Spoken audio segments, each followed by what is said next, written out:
my driveway, ladies. Well, the only reason I realized that we went off the air is the gal in the green shirt. I noticed that it looked like she had fallen asleep at her desk. And She was just frozen. And the longer she didn't move, the more I became concerned that maybe something was wrong. And I'm trying to, in my mind, I'm thinking about how I can resolve and make sure she's okay without knowing who she is. So I started poking her picture, and nothing happened. And that's when I realized everybody was frozen.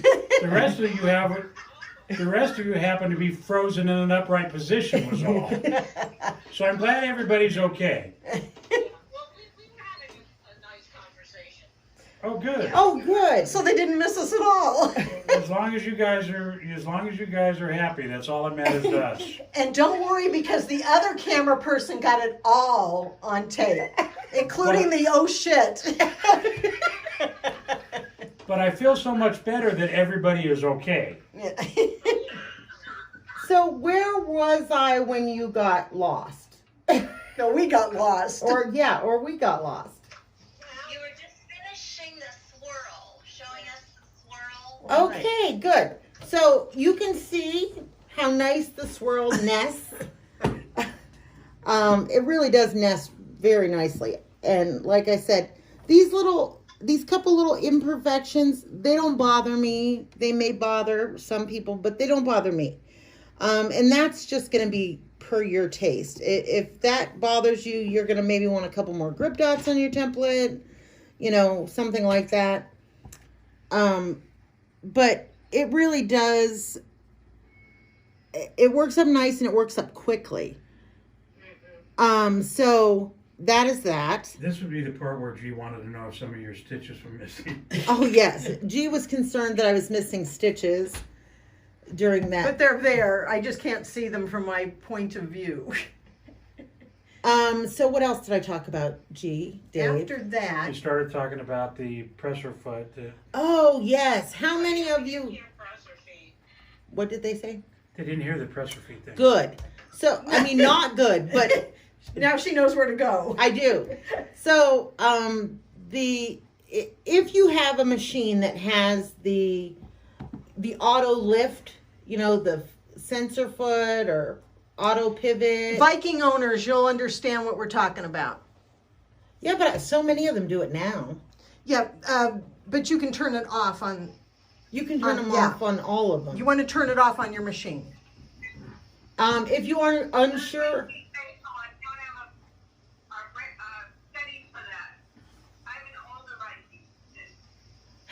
What model Viking? What model? A Lily 545. Oh, yours doesn't have it yet. No. Yeah. That's the way my name is. Nope. She doesn't have automatic pivot, right? No. Oh, okay. I started actually sewing with a Lily. That was my very first sewing machine. Mine was a Rose. Well, of the Viking nature. Yes. Anyways, so you're early enough that you don't have to worry about it. But if you have, even, I believe Janome does it now. Baby Lock does it, Brother does it, but Viking owns the technology and they pay Viking in order to use it. Just like Baby Lock owns the automatic threading, Baby Lock and Brother, and other companies have to pay to use it. They own the patent, right. Anyways, regardless, that doesn't really matter. As long as, if that's happening, and you are unsure of where you need to go to shut that off, send me an email, because I'll figure, if I don't already know it automatically, I'll figure it out for you and send you a reply so you know where to go to shut that off. Because if that's happening and that foot is lifting up off your quilt, what's going to happen is at some point or another, you're going to, it's going to lift and you're going to be moving still, and you're going to accidentally slide the template underneath the edge of that foot. Needle's going to come down, break your needle, may break your template. You never know. So it's really best you want to make sure that that's shut off. No hopping around. No hopping. Your foot should not be going up and down at all. It should be at a, stationary position the whole time. Anything? Actually, I've been on a Janome site for the last week trying to figure that out with mine because I was the one with that question. Uh-huh. And I don't have that automatic lift or anything. And I finally got a hold of somebody that works with the dealer and I took a video of my machine. And it does move very, very slightly.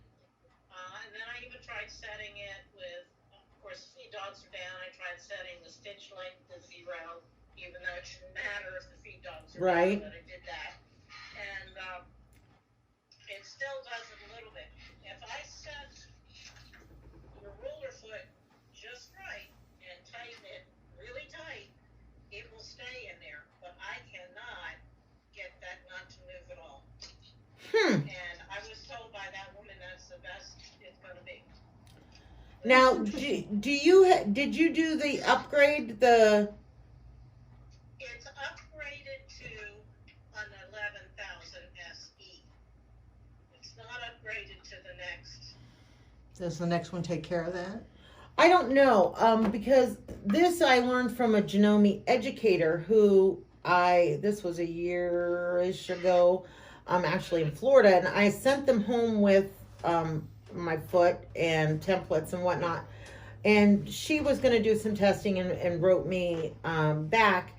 And supposedly the upgrade of the software upgrade, whatever it is, was supposedly because there are so many different aftermarket feet and people were using aftermarket feet because Janome at the time hadn't come out with their foot or anything yet. And, people, if they're spending $50 on a foot, they're not buying 2 or 3 or 4 of them. So they made changes in the software. I know that for this particular reason, because people were having this problem of that foot going up and down. So I'm not sure if it's if it would help in the software to have a software upgrade, or if the one you've already had done is the one that they did for your model of machine. I'm not sure if there's another one after that or not. So that's the best it's going to get, maybe. It very well could be the best you're going to get. Yeah.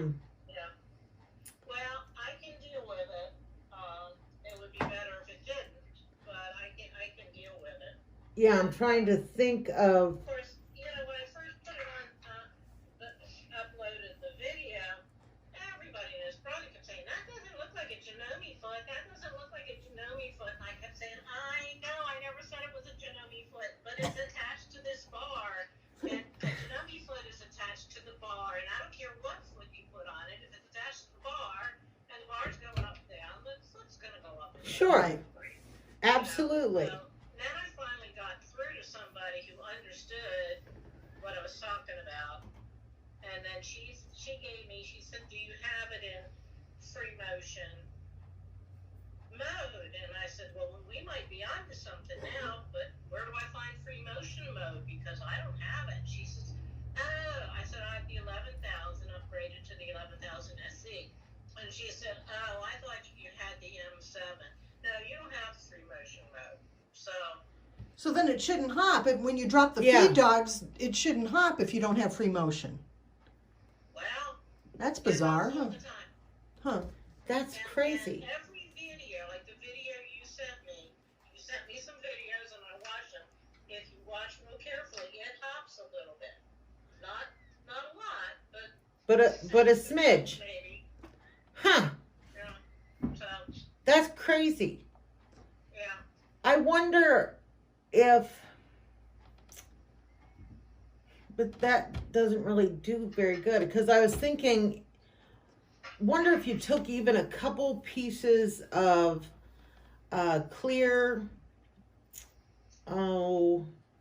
what's that stuff you put in the bottom of it? Contact paper. Yeah. Couple pieces of clear contact paper, layer them on top of each other and stick them to the underside of your template just to raise it up a little bit higher. It might raise it up enough that it's going to avoid you accidentally, if you don't have it exactly just right. Well, but it's got it, the back of it still has to clear the template. Right, And, right. and that's where I have a problem. I have to have it low and I have to have it high enough that the back clears the template. I understand where you're going. Yeah. So, I mean, Huh. it's interesting, but it's working. It's working. I've used it on quilts and Well, that's I've good. done a whole quilt with it, but I've done borders. I did border of the one behind me with the what did I use on that one? I think I used the cloud. Yes. A lot of people love them for borders Yeah. because, we always want something that looks a little extra special in the Yeah. border. The cloud looks really nice in the border, and you don't have to worry about nesting it because That's right. doing it in the border and it fits. And Yes. then I think I used the swirl in the border of another one. This is a wider border. Yes. Wait till you can do feathers and leaves. You're going to be so excited. Yeah. Yeah, it really is fun once you get onto it and you're doing it and doing it successfully to the point where you're not so stressed out about it. Right. That you're so, we get so focused on, am I doing this right? Am I doing this right? That we kind of lose sight of. Well, I have a lot of this kind of stuff. Practice stuff. Practice is good. Practice is good. Yeah. So definitely want to make sure you're starting easy. Now the next two sets of templates are the expansion set and the mini X, the mini XL, which is kind of our medium size. So they're exactly the same templates that are in your beginner set, except for they are medium and they still use the same size foot. So if you're doing something a little bigger, it's nice to be able to, you want your Stretch out. quilting to fit the size of quilt you're making, typically speaking. If I'm doing a big king size quilt, I'm not putting clouds on it this big because it'll drive me absolutely insane and it'll take me forever. So, I'm going to use a bigger cloud that's more spaced out, that covers more ground more quickly. And that's kind of why I designed the medium size set, because so many of us are doing lap throws and stuff. And especially because I'm giving them as gifts, I'm donating them, to my father-in-law's in a assisted living home. I'm sending things, places like that. And I'm not going to spend a million years to quilt something that I'm giving away, Especially So- for utility purposes. Right, that I know is going to be washed 9,000 times. Who knows who's going to have it. So, but that's that. And if you wanted any of those, I'm going to give you a coupon code, all capital letters. It's NEWST and the number 1 and 0. And that never expires. So anytime you go to the website, whether it's you need grip dots or thread lube or whatever, you can use that code every single time. So we would like to make sure we keep our faithful customers faithful. So you can use that anytime. Did anyone else have any other questions or anything that I could answer? Would you repeat Where'd you go? the code, please? I sure will. It's NEWST, the number 1 and the number 0. Okay, thank you so much. Yep, it's going to give you a 10% discount off every order. So that's that. Was there anybody else that had any other questions that I can try to answer for you? Oh, the big quilts. I was going to tell you about the big quilts. That would have been really good. I have just enough time. So while she's getting ready, her advanced class, you can sign up for now by going to emailing countrystitchin@gmail.com. That class is a week from this Sunday. You're going to be learning feathers, vines, swirls, leaves, Yeah. stuff like that. All kinds of fun border and sashing ideas. Some block stuff too, if you want to do individual blocks. So this is how you're going to do a big quilt. So we're going to imagine that this is a large quilt backing, okay? And I've got it laid out. And I'm going to take my large size quilt batting that I would have quilted out, and I'm going to cut it into thirds, okay? So I'm going to use a wavy line, just in a pair of scissors. Excuse me. Long day. Yeah.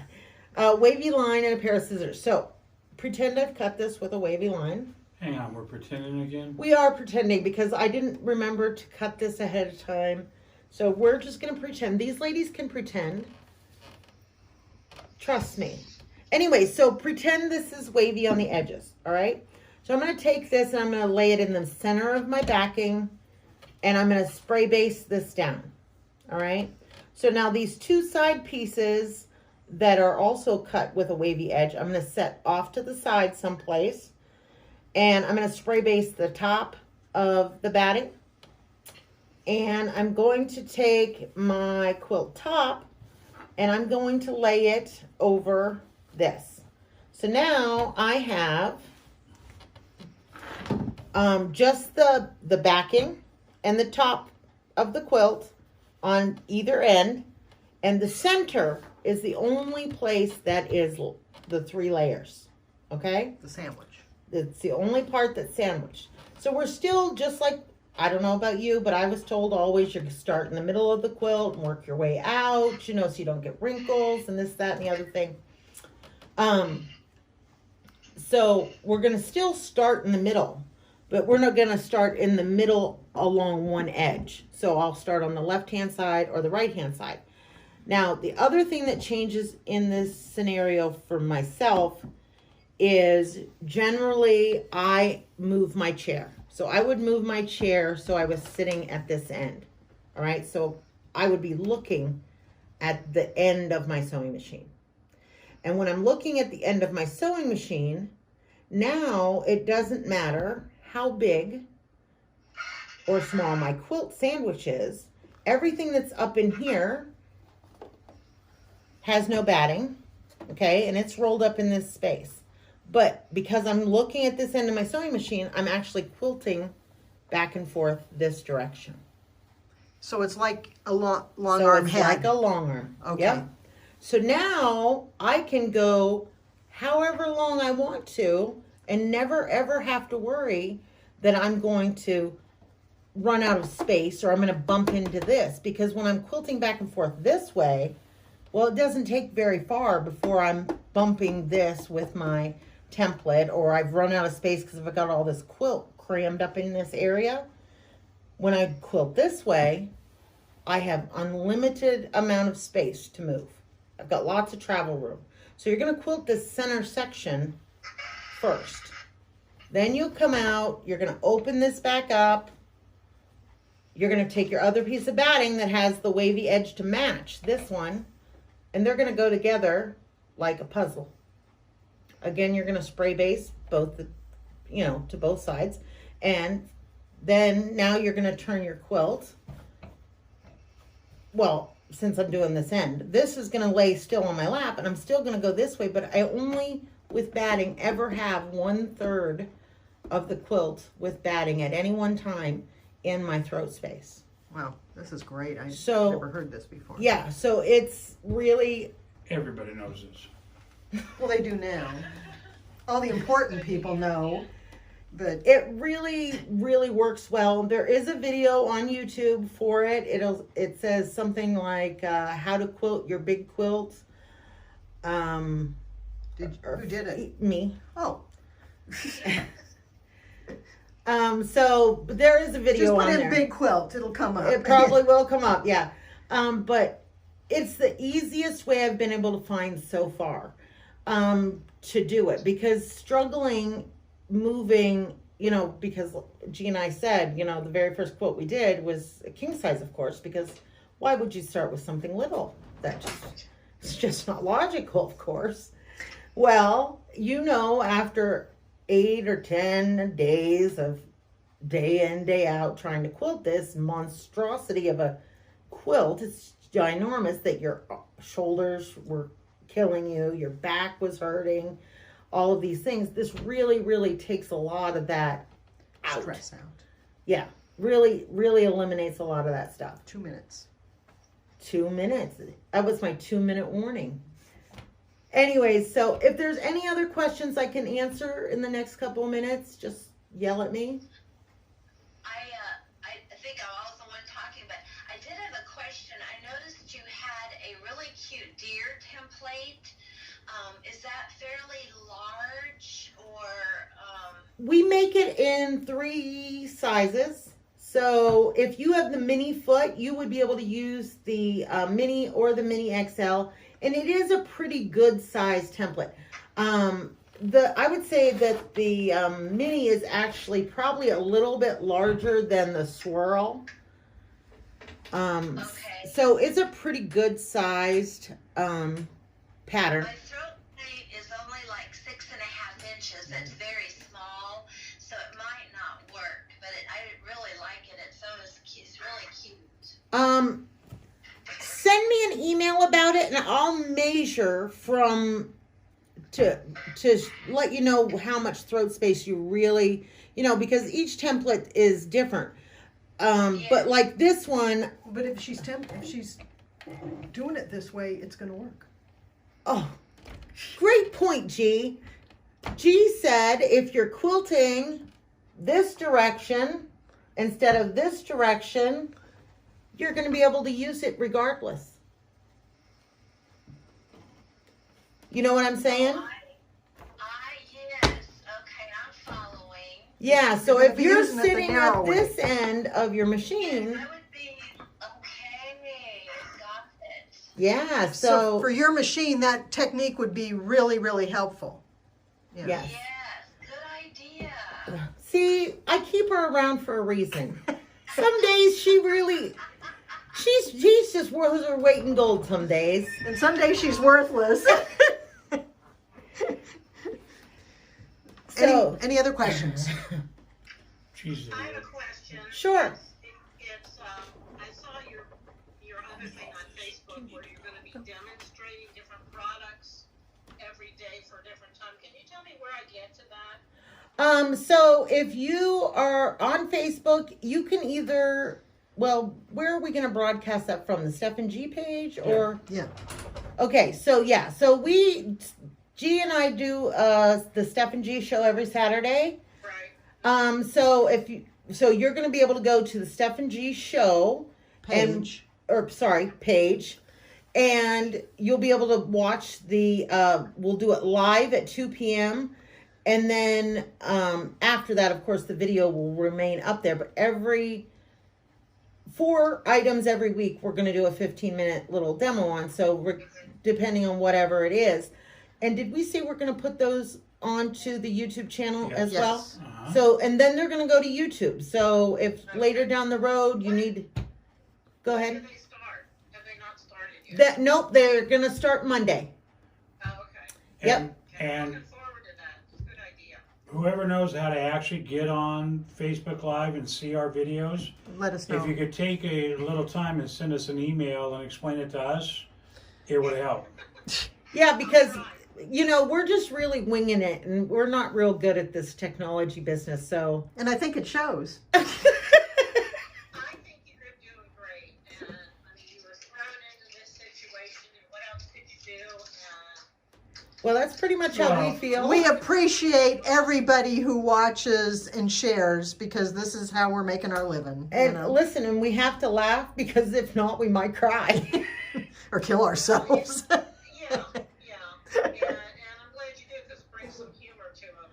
I mean, I know myself. I don't know how many shows G and Dave normally do. A lot, I know. 26 a year. See, and we were at 27 for this year, so that's a lot of quilt shows, and that's what we typically do. That we do this all year round, and Well, that's where I found you, was at a quilt show. yep. And hopefully one day we'll be back there. But right now that's not a possibility. And so, some of the shows are actually going out of business because Unfortunately. of this. Yes. yeah, which is very sad. So But Well, keep hanging in there. I keep watching you. I keep sharing it because I know you guys need it, and I think you're great. Well, Well, thank wait- you. Wait till we start broadcasting the Richard and Dick show. Richard, If you think Steph and G are funny, you haven't seen anything yet. are you playing both parts? No, the Richard is Dusty. Oh, Oh, okay. That's just a really nice knit way of calling him a dick too. but you know, Dusty is really fun to watch in the middle of the night because he posts videos. He doesn't talk. You can watch him quilt on the long arm. And but he doesn't sleep well. So this is how he And- entertains Yeah, himself. so when he's down here in the middle of the night, he sometimes goes on Facebook Live and does quilts. Yeah. He just finished a beautiful one. We're going to show it on our next show. And to the woman who's wearing the green t-shirt that says staff, I'm glad you're okay. You freaked him out a little All bit. right, let's say goodbye. All right. I hope you all enjoyed. If you have any questions, don't hesitate to email, and we'll see you on Saturday, I hope. Bye. Bye.